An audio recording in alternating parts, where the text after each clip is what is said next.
The first time I saw the house on the edge of Waverly Road, I thought it was abandoned.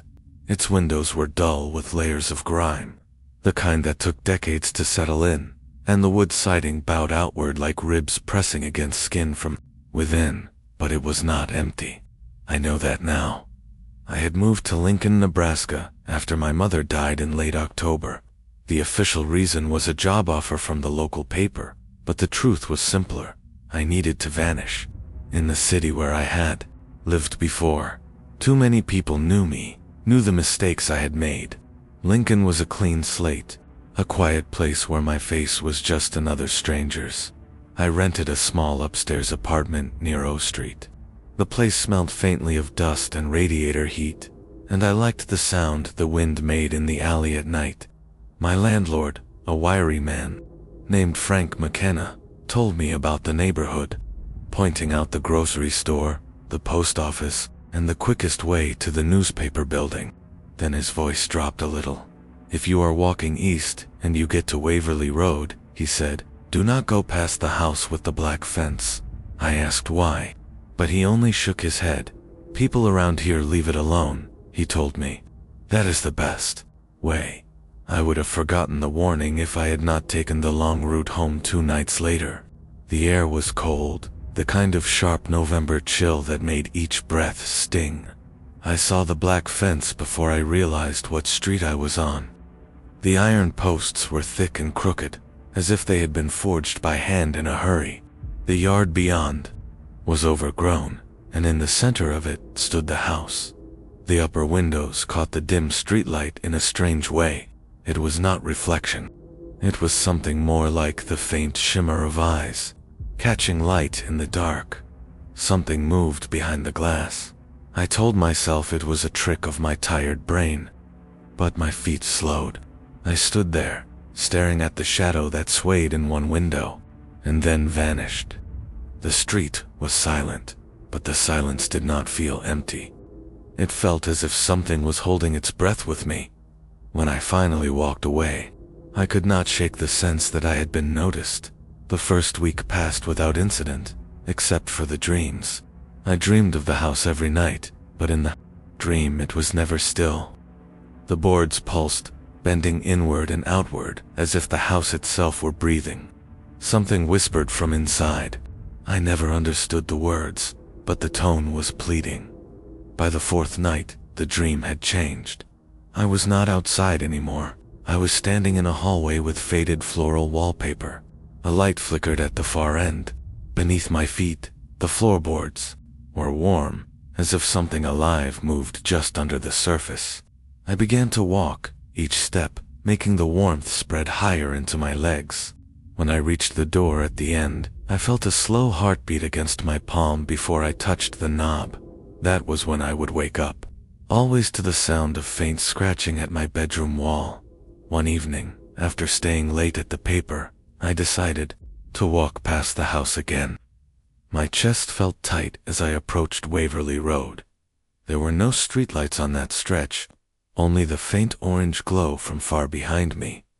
The black fence was taller than I remembered. The gate stood half open, groaning softly as the wind touched it.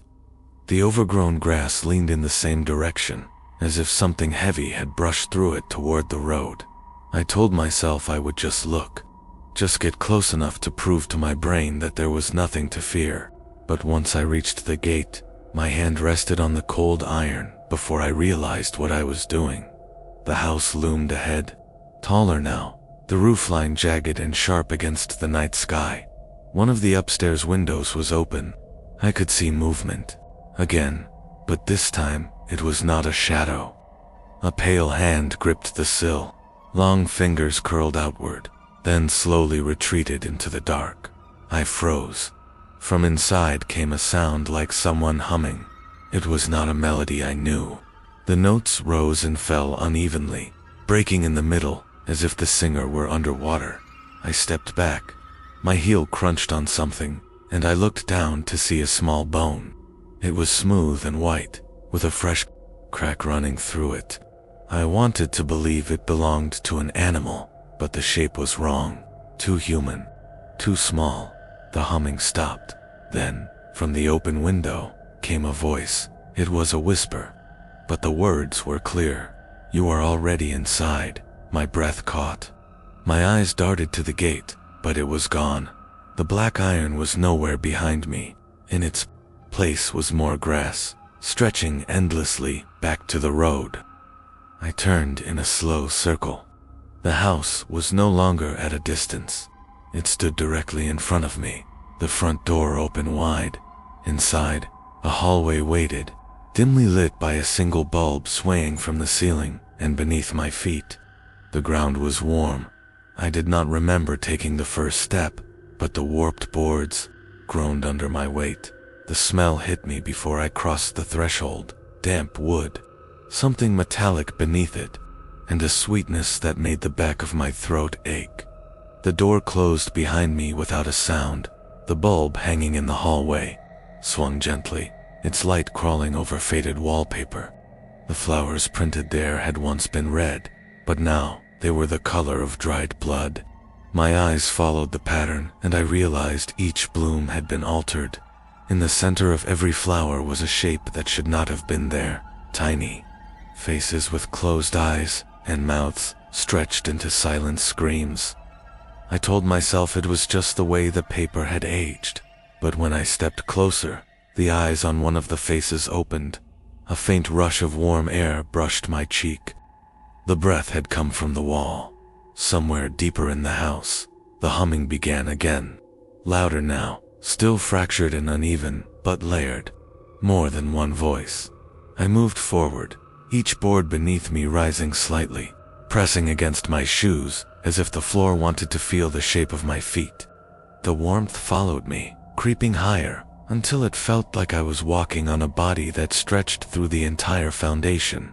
The hallway ended in two choices: a narrow staircase leading up, and a door to the left that was cracked open, just enough for me to see the edge of a mirror inside. I should have turned and left. I should have forced the door behind me open and run until my lungs tore. Instead, I reached for the door with the mirror. The hinges whispered as it opened. The room inside was empty except for a single mirror leaning against the far wall. The frame was blackened wood, carved into the shapes of twisted branches. The glass itself was clean, too clean for the state of the house, reflecting me with an uncomfortable clarity. But it was not only me. Standing directly behind my reflection was a figure, tall, thin, with skin the color of ash. Its eyes were wide and glossy, like glass marbles, and it had no mouth. The head tilted to the side in a way that made my neck ache just watching it. I spun around. Nothing when I turned back. The mirror showed only me again. My heart pounded against my ribs so hard I felt dizzy. I stepped closer to the glass, studying my own face for any sign of distortion. My breath fogged the surface and I raised a hand to wipe it away. From somewhere deep inside the mirror came a tap. I froze, my palm still pressed to the glass. Another tap followed, then another, faster now, as if something on the other side was trying to get out. The sound grew sharper, until it was a rapid scratching that seemed to come from every inch of the mirror's surface. A crack bloomed across the glass, spider webbing outward. For a moment, I thought it would shatter. Instead, something pale pushed up against the crack from the inside, a fingertip, thin and boneless, sliding along the break as though testing it. The humming outside the room grew into a low chant. I could hear footsteps now, slow and deliberate, coming down the hallway toward the door. I backed away from the mirror and turned toward the doorway, but the frame was no longer there. Where the door had been was only wall, the same faded wallpaper with those screaming flowers. The footsteps stopped just outside. Then, in a voice that came from everywhere at once, a whisper reached me. "You will see your face again when it is no longer yours." The bulb in the hallway popped, plunging everything into dark. In the dark, the house began to breathe again. It was not the slow, almost human breathing from my dreams. This was faster, shallow, as if the walls themselves were holding something in and struggling to keep it there. I pressed my hands against the wallpaper, trying to find the seam where the door had been. The surface pulsed beneath my palms. Each beat felt like a slow shove from the inside, forcing my skin to prickle. Somewhere above me, the boards creaked. Something was walking across the second floor, moving directly over my head. It was heavy, but the steps were wrong, too far apart for a human stride. The chanting in the hallway had stopped. The silence felt heavier than the sound had. A sudden snap cracked through the room, and a line of light split the wall in front of me. The seam widened, and I realized the house was making a door for me, whether I wanted it or not. Beyond it, a staircase waited, climbing into shadows. Each step was narrow and curved, the kind of stairs that forced you to move slow or risk slipping. The air drifting down was warm, carrying the smell of burnt paper. I climbed. The first thing I noticed at the top was the sound, not humming, not chanting, but a faint rhythmic scraping, like nails dragging slowly across wood. The hallway here was different. The walls were bare, stripped down to splintered beams. Names were carved into the wood, hundreds of them, overlapping, some so deep they had nearly cut through. I moved closer to one and traced it with my finger. The wood beneath my touch was warm. The scraping sound grew louder. It was coming from the last door at the end of the hallway. This one was tall and narrow. Its surface warped like it had been wet and dried over and over again. Something brushed against the inside. I should have turned back. I knew it in my bones. But I reached for the handle. The door swung inward, without resistance. The room beyond was dim, lit by a single oil lamp in the corner. Its flame leaned toward me, as if drawn to the air I brought in. Against the far wall was a bed, and on the bed was a figure lying perfectly still under a sheet. The scraping sound came from beneath the bed. I stepped inside, keeping my eyes on the shape beneath the sheet. The figure did not move. I crouched and lowered my head to look under the bed frame. Two eyes stared back at me. They were not human. The pupils were vertical slits, and the whites were the color of wet ash.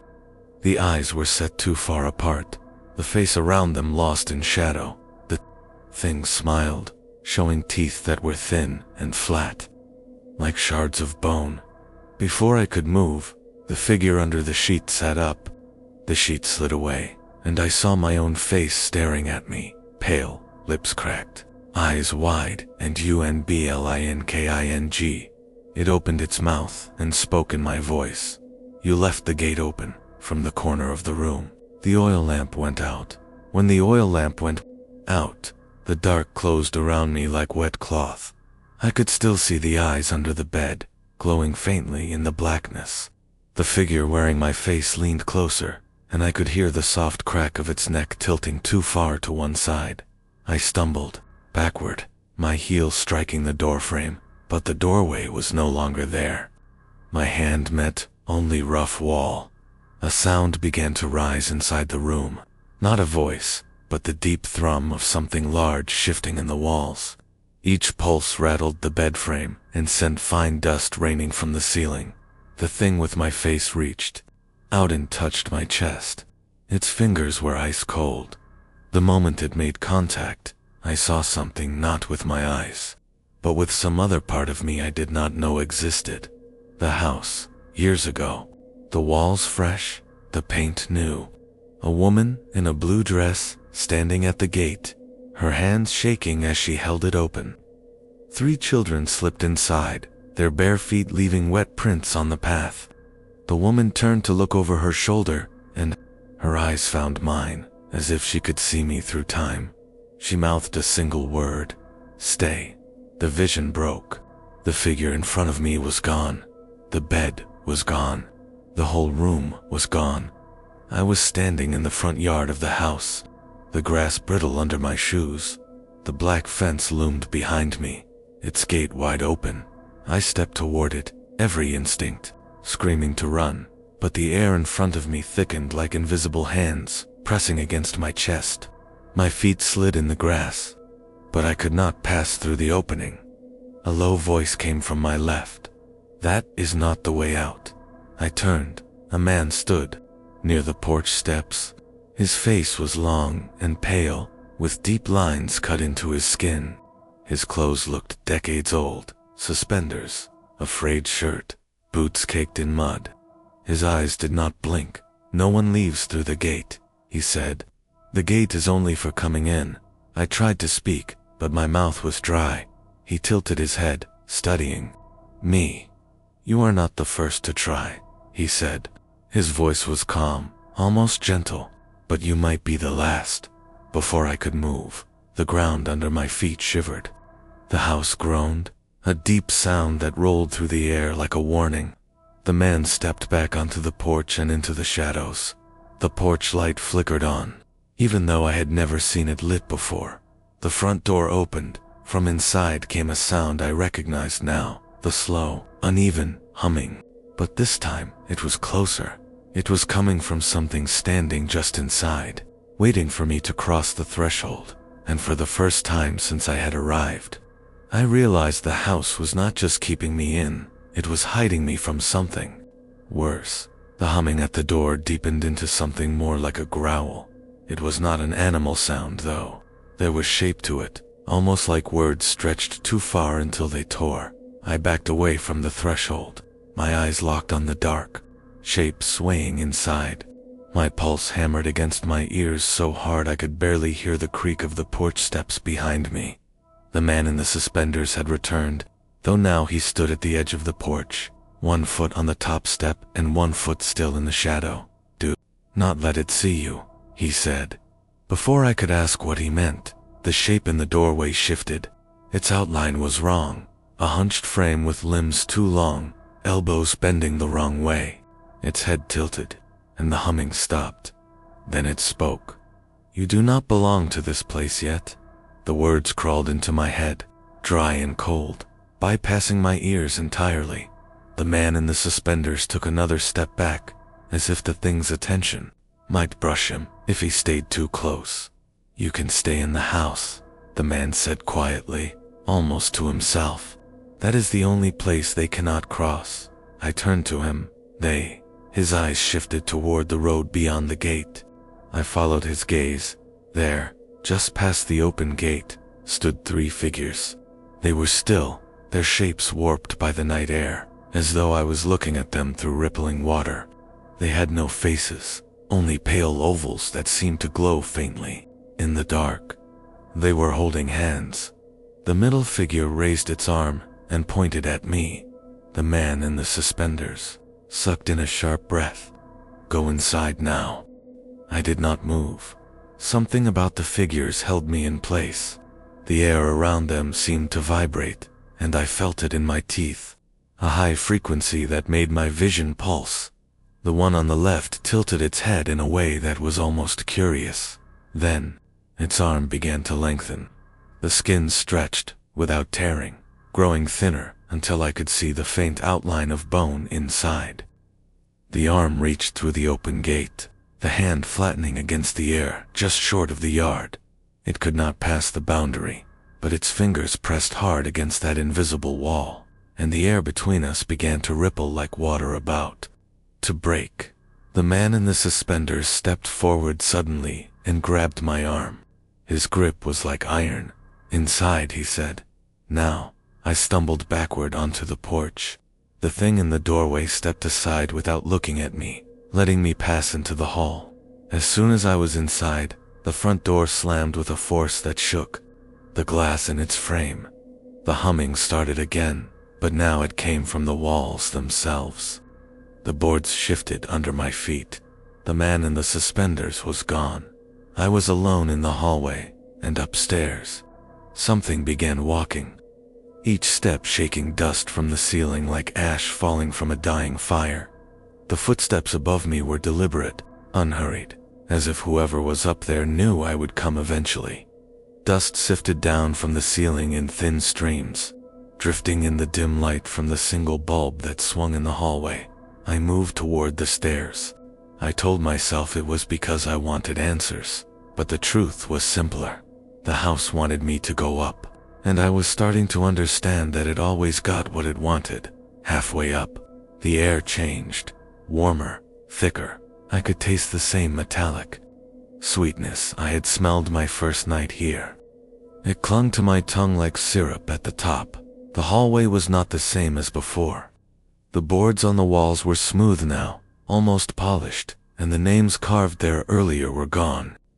In their place were small round holes, each the size of an eye. I bent to look into one. Something looked back. The pupil widened suddenly, and I jerked away, heart hammering. The hole was empty now, but a faint whisper slid through it, too soft to make out. The footsteps started again, this time behind the door at the far end of the hall. The same warped door I had opened before. It opened before I reached it. The room inside was brighter than it should have been. A wide window let in pale moonlight, and in that light I saw a chair in the center of the room. It faced the wall, and something sat in it, unmoving. I stepped closer, my shoes silent on the floor, when I was only a few feet away. The chair spun slowly on its own. The thing sitting in it was not a person. It was made of the house. Strips of wallpaper wrapped around a frame of wood, and its head was a block of rotted beam with two dark holes where eyes should have been. From inside those holes, I saw the rest of the house, the hallway, the stairs, even the front yard with the gate open. But I also saw something else. The figures outside the gate had multiplied. Dozens of them now, all holding hands in a wide arc, surrounding the property, and all of them were looking toward the upstairs window. The chair being leaned forward, and the two dark holes locked on me. The images inside shifted, and I saw myself standing in this room.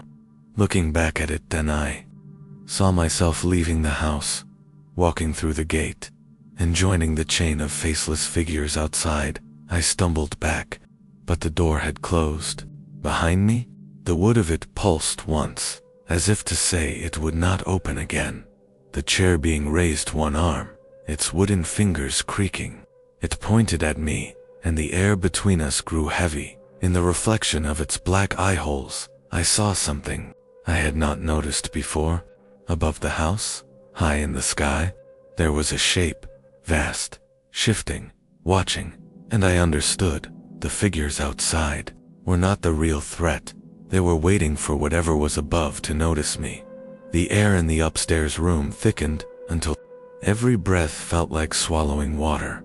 The chair being still pointed at me, its wooden arm locked in place, and inside its eye holes, the vision of myself walking through the gate played again and again. Outside the window, the faceless chain tightened. Their pale ovals tilted upward now, toward the sky. I followed their gaze. At first I thought it was just clouds shifting, but the darkness above was moving with purpose. It rolled inward, folding on itself like smoke being pulled into a single point. The more it compressed, the more I could see its shape, not an object, but an opening. Something was on the other side. It was too large for my mind to hold at once. I caught flashes, a ridge that might have been a jaw, a lattice of black lines that pulsed like veins, a depthless eye that saw without light. My stomach knotted, and I felt the warm trickle of blood from my nose. The faceless figures raised their hands as one. The house shuddered, a low groan traveling through the floorboards into my bones.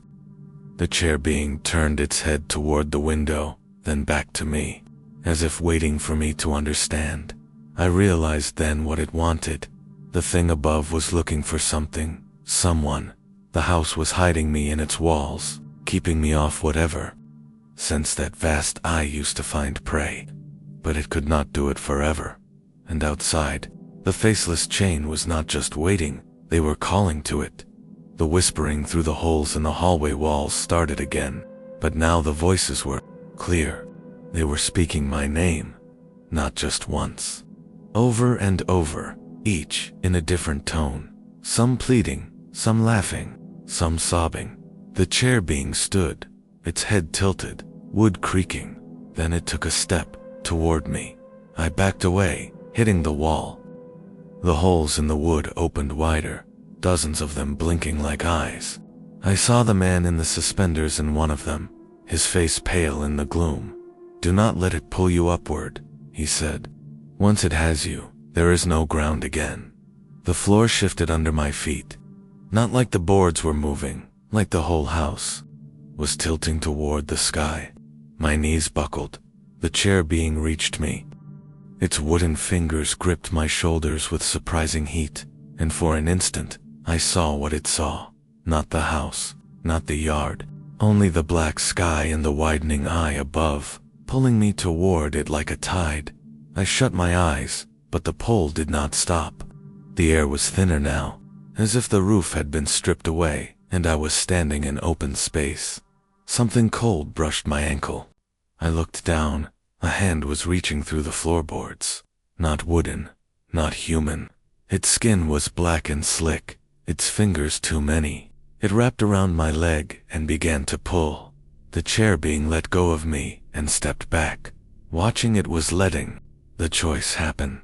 Stay in the house's grasp, or let the thing from above take me. The black hand tightened on my ankle, the cold of it seeping into the bone. Above me, the pull of the sky grew stronger, pressing against my skull like 1,000 invisible fingers. My vision swam, and the room bent at the edges as though it were just a thin shell ready to tear. The chair being stayed still, watching, waiting. That was when it hit me. The house had been steering me since the moment I arrived, keeping me away from the things outside, but not out of mercy. It was feeding them my fear in pieces, seasoning me for the moment they could take me whole. And the thing above was not patient. I dropped to my knees and gripped the black hand around my ankle. Its skin pulsed faintly, like there was something moving inside it. The moment my fingers closed around it, I pulled, not to free myself, but to drag it farther in. The board splintered with a sharp crack. More of the arm emerged, impossibly long, jointless, writhing as it came. A wet hiss filled the room, and the pull from above faltered for the first time. The chair being stepped forward, but I moved faster. I hooked both arms under the black limb and yanked hard, twisting as I did. Something below let out a sound that made the air vibrate, a cry that was not meant for human ears. The floor gave way. I fell with it. I landed hard in a narrow space, the smell of earth and rot pressing in from all sides. My ankle throbbed, but the hand had let go. The only light came from the splintered gap above, where the chair being peered down at me. It did not climb in after me. The walls of the space began to move. At first I thought it was my eyes adjusting, but no, the dirt was shifting, contracting, as if the ground itself was breathing. Shapes emerged in it, fingers, faces, open mouths packed with soil. One of the faces was mine. The pull from above was gone now, but something deeper was calling. A draw that came not from the sky, but from beneath.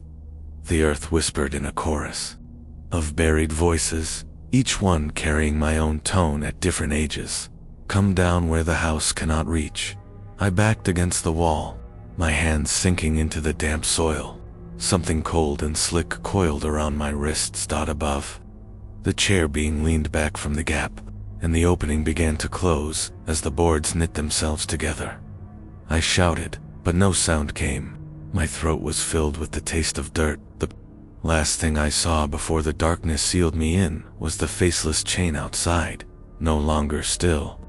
They were turning toward the ground, their joined hands pulling tight, as if they knew where I was headed.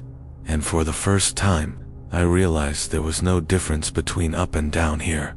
Both led to the same place. The darkness was total. The air was wet, heavy, and full of something that clung to my skin like oil. I could not tell if I was standing, crawling, or sinking. The ground moved under me, folding around my feet, then my knees. The voices in the soil did not fade. They thickened, layer upon layer, so close together they became a single droning breath in my ears. My hand brushed something solid, not wood, bone, a skull, half buried, the earth pressing against its hollow eyes, as if trying to reclaim it. I tried to pull away, but my fingers slid into its jaw. The bone was warm. The ground shifted again, and the skull turned toward me, the movement impossibly smooth. A voice came from inside it. You were not called, yet you came. Before I could speak, more shapes broke through the soil. Shoulders, hands, faces. Some were perfect, as if freshly dead. Others were just hints, a cheek, an ear, a mouth, the rest swallowed by the earth. They moved like they were swimming in dirt. One of them slid closer. It was a woman with pale, bloated skin and hair that fanned out in the damp air like black weed in water. She reached toward my face, her fingers slick with mud. We stayed hidden for years, she said. Hidden from the sky, hidden from the gate. Her hand touched my cheek. It was warmer than I expected. The ground is the only place the eye cannot see. But the ground has a price. Behind her, something much larger shifted. I felt it through my feet before I saw it. The outline of a head, too wide for a human, pressing up against the layer of earth, the soil stretching around it without breaking. Its mouth was a long split that curved upward. The woman's fingers pressed harder into my skin. You are still breathing, she said. You can still go back. I tried to answer, but the soil pushed into my mouth, filling it with grit and the taste of rust. The larger head began to move toward me, its curved mouth widening. The others drew back, giving it space. You can go back, the woman said again, her eyes fixed on mine. But only if you take something with you. Her other hand slipped into the earth and came back with a small, round object. It pulsed faintly in her palm, the light just strong enough to show the soil packed under her nails. Give it to the house, then it will let you go. I stared at it, not sure if I could take it without whatever was above or below, noticing the massive head slid closer, and the ground trembled under its weight. The split mouth opened, and the dark inside it seemed to stretch deeper than the hole in the sky. The woman pushed the object into my hand. It was warm, beating like a small heart. Go, she whispered, before it sees you. The ground began to rise under my feet, pushing me upward, the voices in the soil growing louder until they were a single scream. The last thing I felt before breaking through the floorboards was the pressure of that heart in my palm and the certainty that it was still alive. I burst upward through the boards, coughing soil from my lungs. The upstairs room was exactly as I had left it, the warped walls, the pale moonlight, the chair being standing in the center. But something had changed. The window was gone. In its place was only the black sky, pressed close against the wall as if the house had been lifted into the air. The vast eye above was no longer far away. It filled the entire horizon, its surface rippling like liquid glass. It had found me. The object in my palm pulsed faster now, beating against my skin. The chair being stepped forward, wooden hands outstretched, the dark holes in its head locked on the thing I carried. Behind me, the floor swelled. Cracks spread across the boards as if something beneath was pushing to get in or out. The smell of the damp earth rose up again, thick and choking. The voices came from both directions now. From above, give it to me and you will never touch. The ground again from below, give it to us and you will never see the sky again. The chair being did not speak, but it stepped closer. Its shadow stretched across the floor toward me, bending around my legs like a snare. I backed to the center of the room, the heart-like object hot in my fist. Through the boards at my feet, I saw the pale face of the woman from below, her mouth moving without sound. Behind her, that massive curved smile loomed, waiting dot in the black sky above. The eye widened until I could see into it, a depthless pit of shifting shapes, each one twitching toward the surface. My stomach turned as I realized they were bodies, turning slowly in the darkness, each one bound in chains of light. The pull began again, stronger than before. My feet lifted from the floor by inches, the boards creaking, as if they hated to let go. The chair being raised both arms now, wood splintering at the joints. It tilted its head toward the ceiling, toward the eye, as if offering me up. I understood then that the house was not protecting me. It was negotiating. Both sides wanted the object, and whichever one I gave it to would claim me as part of the bargain. The pull from above grew sharper, a hook in the base of my skull. The pressure from below climbed my legs like water rising in a well. My chest constricted until I thought my ribs would snap. I could not fight both. I could only choose. The object's pulse was almost frantic now, like it knew the choice too. I dropped to my knees, pressing the beating thing against the floorboards. The earth surged upward to meet it, splitting the wood with wet cracks. Hands shot through the gaps, grasping the object and yanking it down. The pull from above broke instantly. The sky shuddered, the vast eye narrowing into a slit of rage. The floor closed before it could reach in silence, the chair being lowered its arms, the wood of its frame groaning. It turned its head toward me, and for the first time, I thought, I saw something like disappointment in those dark holes. Then it stepped back into the shadows of the room and was gone. The boards beneath me were warm now. A slow, steady heartbeat rose through them, matching my own.